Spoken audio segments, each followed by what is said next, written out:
Imagine this. You come home early from a party, expecting a quiet night with your spouse. Instead, you walk in on the ultimate betrayal. What do you do? How would you react? How far would you go to make things right? That night, I was supposed to unwind. My friend Dave invited me over for a simple evening. Beer, music, and casual conversation. Emily, my wife, wasn't feeling well and decided to stay home. I didn't think much of it. Everyone needs their downtime, right? But as I drove to the party, a nagging thought twisted in my stomach. Emily had been different lately, distant. Her laughter had become hollow, her smiles more forced than ever. I convinced myself it was just work stress. She'd been working late for months on a big project, but there were little things I couldn't ignore. She'd glance at her phone quickly, turning it face down, vague excuses about weekend errands. I didn't want to be that husband, the one who jumps to conclusions, but the signs were becoming harder to dismiss. At the party, I tried to relax, but the unease wouldn't leave me. Friends greeted me warmly, drinks flowed, and the conversation was lively. Still, my mind kept returning to Emily. Maybe I was overthinking it. Maybe she really was just tired. But deep down, I knew something was wrong. By 9:30, I'd had enough. The party was still in full swing, but I needed to check on Emily. I told myself it was just to bring her some soup or tea, but I knew it was more than that. I needed to quiet the storm in my mind. The drive home was eerily quiet. The streets were almost empty. As I turned onto our street, a strange car caught my eye, parked a few houses down, tucked to the curb as if trying to blend in. It wasn't one of our neighbors. I slowed, watching it for a moment before I pulled into the driveway. Something was off. The house was mostly dark, save for a faint light coming from the bedroom window. My chest tightened. Normally, I would dismiss it. Maybe Emily was reading or watching TV. But combined with the strange car and the unease gnawing at me, it felt wrong. I got out of the car and made my way inside. The house was unnervingly quiet. No hum of her favorite true crime podcast, no soft footsteps. I climbed the stairs, each step heavier than the last. Then I heard it, a muffled voice, followed by a laugh. My heart sank. It wasn't the TV or a podcast. It was voices, two voices. One of them was unmistakably Emily's. The bedroom door was ajar. I froze. The laughter came again, soft, but unmistakable. I pushed the door open, trembling. There they were, Emily, lying on the bed with a man I didn't recognize. His shirt was unbuttoned, hers discarded carelessly on the floor. It wasn't a full affair, but the intimacy in the room was undeniable. They both turned toward me in unison. Shock and panic washed over their faces. "Mark!" Emily gasped, scrambling to cover herself. The man, tall and sandy-haired, bolted from the bed, hurriedly grabbing his shirt and mumbling apologies I couldn't care less about as he rushed past me. I stood there, frozen, my mind reeling. Betrayal, humiliation, anger. Emily's tear-filled eyes pleaded for me to understand, but I couldn't process her words. My mind was a storm, each thought more destructive than the last. "Mark, let me explain," she stammered. I cut her off with a raised hand. "Explain?" My voice cracked with restrained fury. What could you possibly say to explain this? Her lips trembled, but no words came. The silence hung heavy, punctuated only by the sound of the man's hurried footsteps fading into the distance. I turned and walked out, my movements robotic, my body numb. I got in the car and drove, not knowing where I was going. The city blurred past as my mind struggled to process what I had just witnessed. Emily, my wife of 7 years, the woman I had built my life with, had betrayed me in the most intimate way. The weight of it crushed my chest. For a moment, I thought I might break down. But then something shifted. Anger, cold and unyielding. I wasn't going to cry. I wasn't going to beg for answers. If Emily thought she could destroy me and walk away unscathed, she was gravely mistaken. By the time I returned, hours later, my mind was already making a plan. Emily was sitting on the couch, tears streaking her face, but I didn't spare her a glance. "We'll talk tomorrow," I said, my voice as cold as ice. I headed for the guest room, closing the door behind me. This was just the beginning. The next morning, sunlight poured through the blinds, casting shadows on the turmoil inside me. I sat on the edge of the guest bed, memories of the night before fresh and vivid. The laughter, the panic in her eyes, the man's desperate escape. I wanted to scream. I wanted to break something, but I forced myself to stay composed. If I lost control, I would lose everything. When I stepped into the kitchen, Emily was sitting at the table with a cup of coffee that remained untouched. She looked up as I entered, her face a mix of guilt and fear. "Mark," she started, her voice trembling, "please, we need to talk." I sat across from her. The silence between us was thick and suffocating. Finally, I spoke, my voice a sharp whisper. "How long?" Her face crumpled. 3 months, she whispered. 3 months. 90 days of lies and betrayal. My stomach twisted, but I held myself together, refusing to let her see how much it hurt. "Who is he?" I asked, my voice cold. "Daniel," she whispered. "He's a co-worker." "Is he married?" She nodded, her eyes filling with fresh tears. "Yes, he has a wife and 2 kids." I could barely breathe. Not only had she betrayed me, but she had also helped destroy his family. My jaw tightened. My hands shook with the effort to stay composed. "Why, Emily?" I finally asked, my voice quieter but still edged with anger. She hesitated, searching for the words. "I don't know. It just happened. He made me feel wanted." I laughed bitterly. "Wanted?" My voice rose. "I gave you everything, Emily. I had built a life with you. And instead of talking to me about how you felt, you turned to him." Her sobs filled the room, but I couldn't find it in me to respond. I stood up abruptly, the chair scraping against the floor. "Save your tears. They don't mean anything to me," I said, my voice colder than I felt. The rest of the day passed in silence. I locked myself in the guest room, refusing to engage with her. My phone buzzed with a message from Dave, asking why I left the party early. I didn't reply. The last thing I wanted was to explain my humiliation to anyone. But as the hours dragged on, my anger shifted from raw emotion to something more calculated. I couldn't just let this betrayal slide. Emily and Daniel had made their choices, and now they would face the consequences. I wasn't about to lash out impulsively. No, I would be methodical, deliberate, and thorough. That evening, I sat at my laptop, determined to find Daniel. A quick search led me to his social media, revealing a clean-cut guy with a manufactured smile, posing in family photos that screamed of perfection. The hypocrisy made my blood boil. I scrolled through his posts, learning everything I could. His job, his hobbies, his social circle, like a roadmap of his life. As I dug deeper, an idea began to form. If Daniel thought he could walk away unscathed, he was sorely mistaken. And if Emily thought I would let her rebuild her life without consequences, she was in for a rude awakening. The next day, I called Harris, a private investigator I'd worked with on a corporate case years ago. He was professional, discreet, and someone I trusted to get the job done. "Harris," I said when he picked up, "I need you to dig into someone for me. I want to know everything. Phone records, emails, meetings, whatever you can find." He hesitated. "You know this kind of thing walks a fine line, right?" "I'm not asking you to do anything illegal," I replied. "Just find me proof of what I already know. Enough to ruin him." Harris agreed, and I sent him Daniel's details. The wheels were in motion now, and there was no turning back. That night, Emily tried again.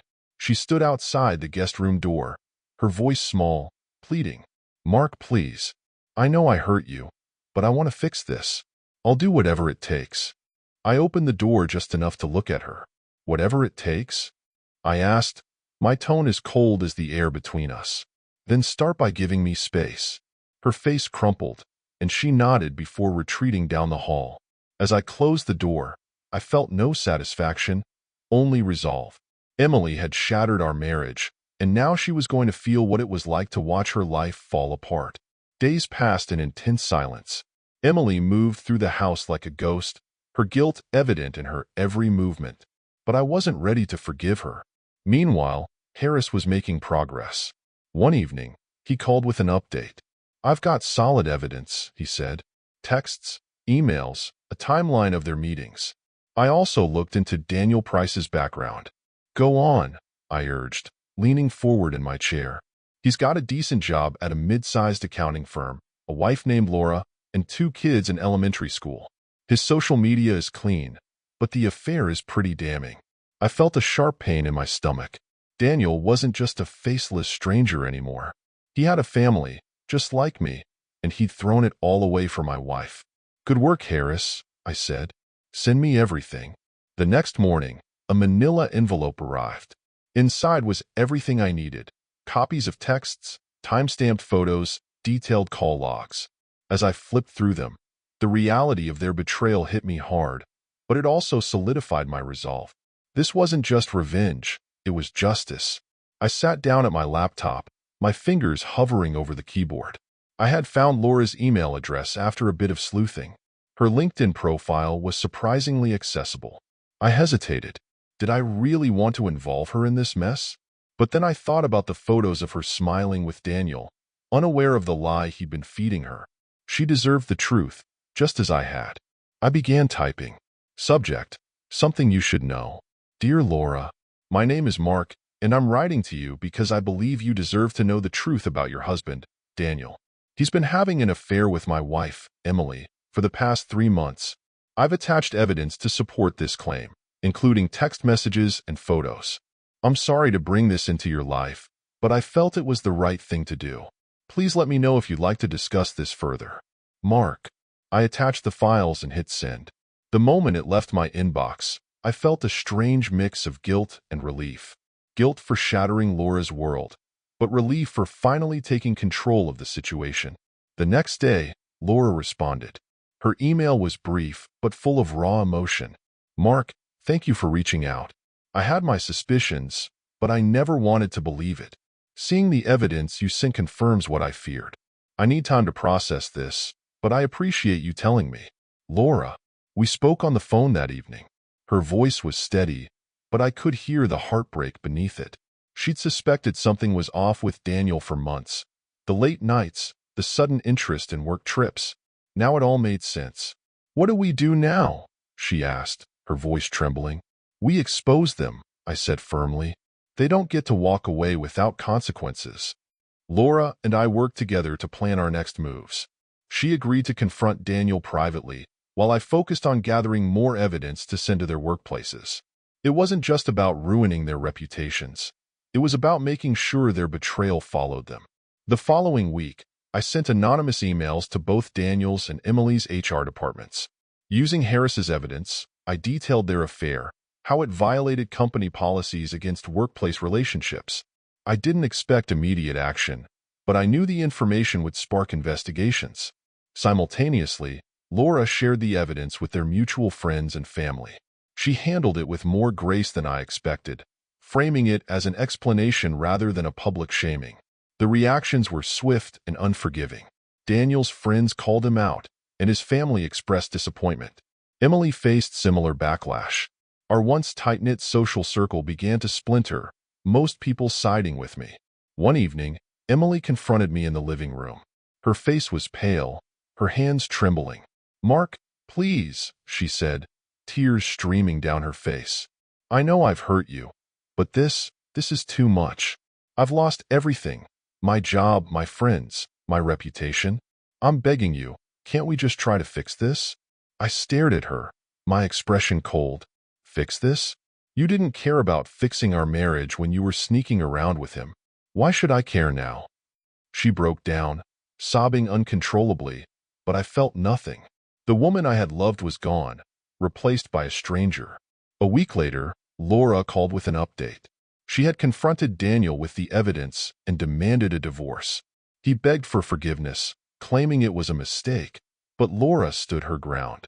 I told him he could take his mistakes and live with them somewhere else, she said, her voice firm. The kids and I deserve better. Her strength inspired me. She wasn't letting Daniel's betrayal define her, and neither would I. By the end of the month, Emily's life lay in ruins. She'd been fired, and most of her friends had turned their backs on her. I had filed for divorce, ensuring the settlement would leave her with as little as possible. Daniel wasn't faring any better. his professional reputation damaged, his marriage over. But this was only the beginning of my healing process. Emily and Daniel had faced their consequences. Now it was my turn to rebuild. Emily and Daniel's worlds were unraveling, and though I wasn't immune to the emotional toll, I watched it unfold with a strange sense of detachment. They had made their choices, and now the consequences were chasing them like shadows they couldn't escape. 2 weeks after I had sent the anonymous email to HR, Emily came home one evening, her face pale and her hands shaking as she dropped her bag by the door. "They fired me," she said, her voice barely above a whisper.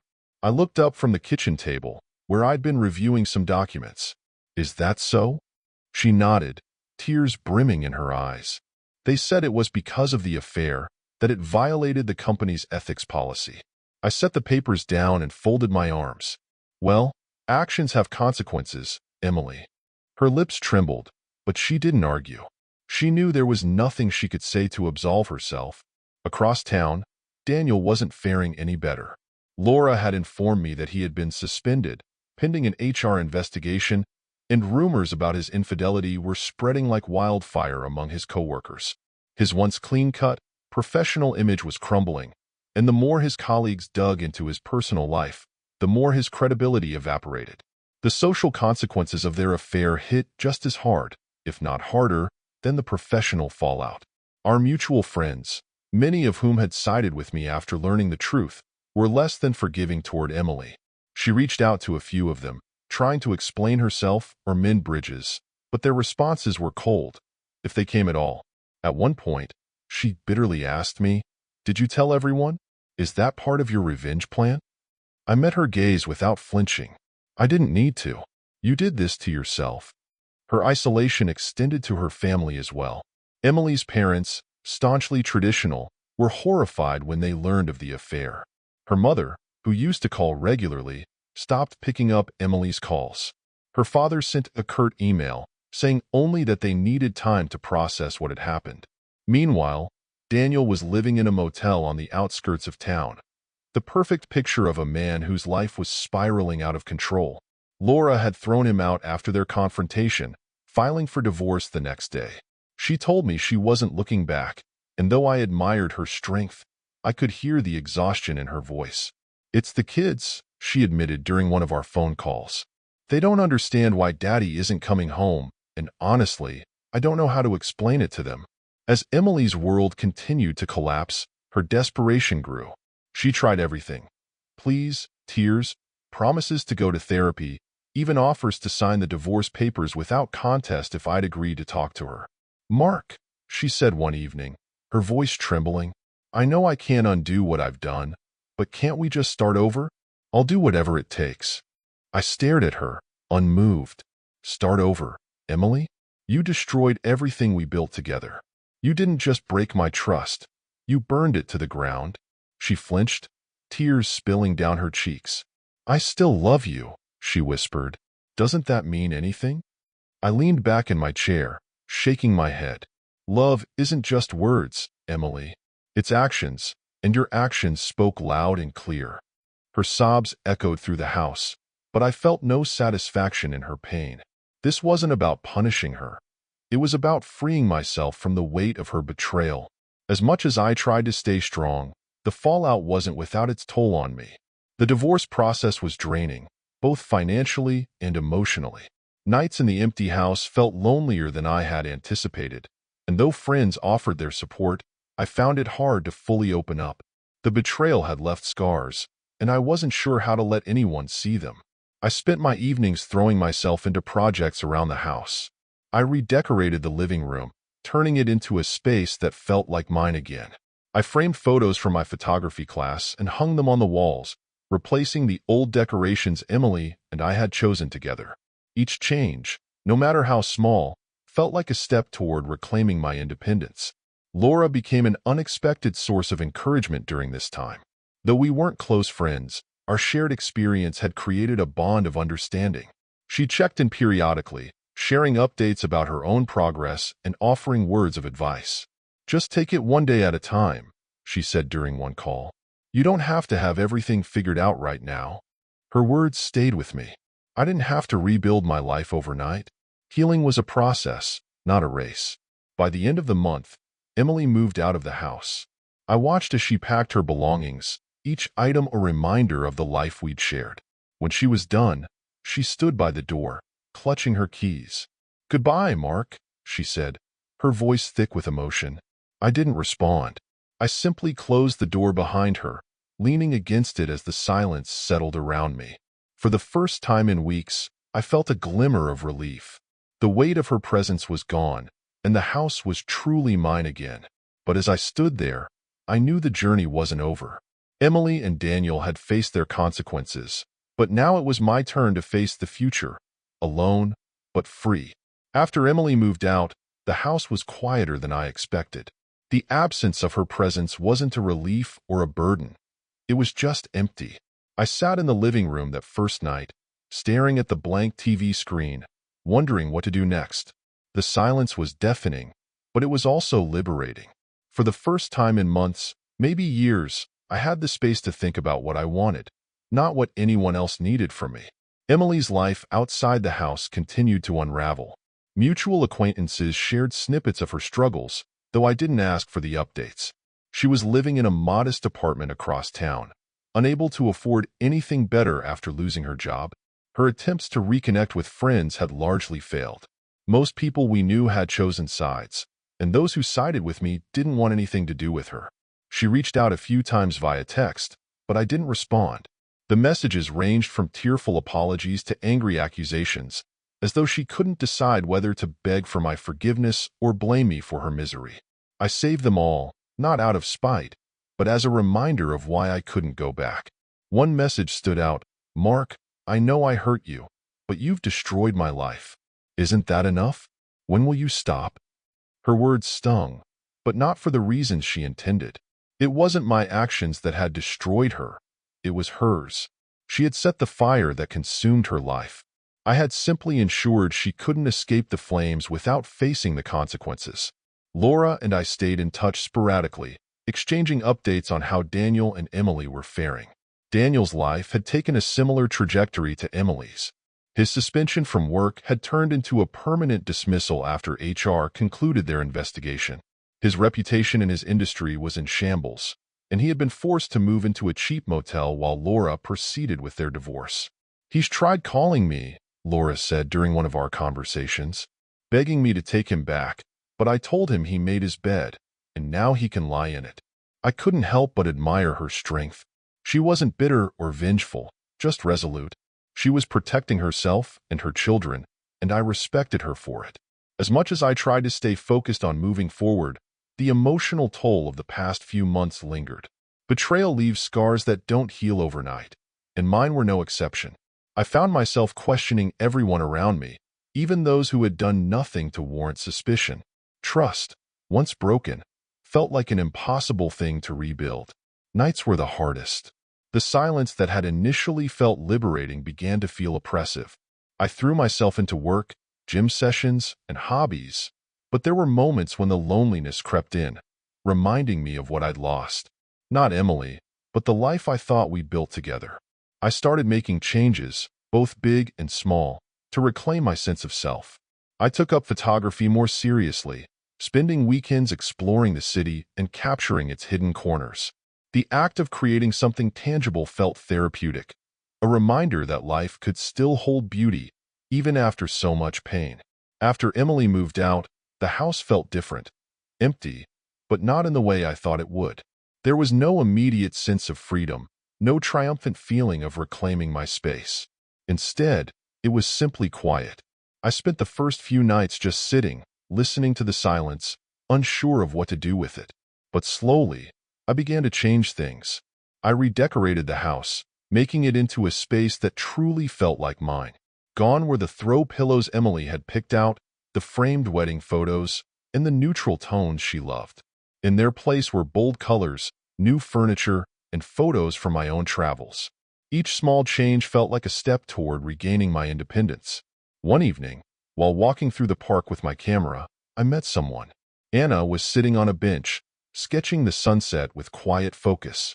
Her art caught my eye, and I paused, admiring the way she captured the light. "You have an eye for detail," I said, pointing to her sketchpad. She looked up, smiling shyly. "And you have a good eye for photography." We started talking, and before long, we were sharing more than just art. Anna had her own story of heartbreak, a long-term relationship that had ended unexpectedly. There was a quiet strength in her that I found comforting. We exchanged numbers before parting ways, and as I walked home, I felt a lightness I hadn't experienced in months. Then Emily reached out, asking to meet. Against my better judgment, I agreed, hoping to find closure. We met at a small cafe near her apartment. She looked tired, her once vibrant demeanor dulled by the weight of everything she'd lost. "Mark," she began, her voice shaking, "I just want to say I'm sorry for everything. I know I can't undo what I've done, but I needed you to hear that." I looked at her, studying her sincerity. "I appreciate the apology," I said, my voice calm, "but it doesn't change anything." She nodded, tears welling in her eyes. "I understand. I just needed to say it." As I walked out of the cafe, I felt an overwhelming sense of relief. Emily's apology wasn't for me. It was for her. And now I was free to move on, unburdened by the weight of her betrayal. Months later, I stood on a hill, my camera in hand, watching as the sunset painted the sky in hues of orange and gold. For the first time in a long time, I felt at peace. My life wasn't perfect. Healing was never linear, but it was mine again. Emily and Daniel were part of my past, but they no longer held any power over my future. The scars they left were still there, but they no longer defined me. I was free to embrace whatever came next. The months following Emily's apology had been transformative. I hadn't expected the road to healing to be easy, and it wasn't. But each step away from the wreckage of my marriage felt like progress, even on the hardest days. For the first time in years, I was focused on myself, on what I wanted, who I wanted to be, and it was liberating. One of the hardest things to navigate was learning to trust again. Betrayal leaves a mark, a shadow that follows you even when the sun is shining.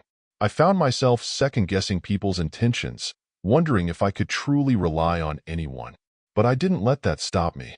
I started small, opening up to a close friend, letting my guard down just enough to feel vulnerable. It wasn't easy, but it was necessary. Over time, I realized that not everyone was like Emily or Daniel. Some people were genuine, kind, and deserving of trust. My relationship with Anna grew slowly, organically. We continued meeting for walks and coffee, sharing pieces of our lives. She had a way of making me feel at ease. Her laughter was light and unforced, her presence warm and comforting. She understood the weight I carried because she carried her own. We supported each other in a way that felt natural. One evening, as we sat on a park bench watching the stars, Anna turned to me and asked, "Do you think you'll ever fully move on?"